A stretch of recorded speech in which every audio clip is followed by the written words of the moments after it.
Hey beautiful people, it's Ashley here from Elemental Growth.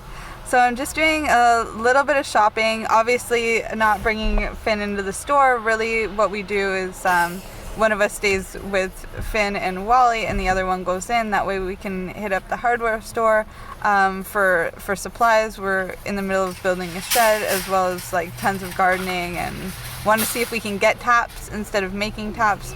Just different stuff. So we did have to come into the town. And while we were here, we also stopped to grab some groceries. Again, I'm staying with Finn right now while Papa goes in and gets the stuff that he needed from here. And it's crazy, you guys. And the cashiers, they're not getting paid very much. They're kind of like front of the line. They're going through like really emotional times. I was talking to the cashier and she's like, actually, it's like, this is my last day, and I'm a true believer in synchronicity, so, obviously, like, I gave her my number, we're gonna connect, and I'm gonna help her through this time, just because, when people present themselves to you, it really is like a piece of the puzzle. There's something in that. Kindness is a golden rule for a reason, and we definitely should not be being rude or anything. Change is hard for everybody.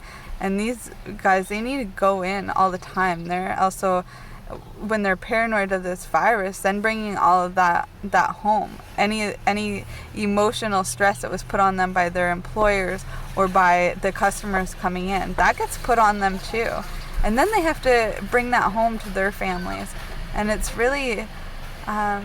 it's a sad time. I've got many opinions and hypotheses, I guess we'll say, about this whole coronavirus, but that's for another time. This video is really just about caring for the people that you are running into and remembering that kindness is a golden rule and that we should all be practicing that.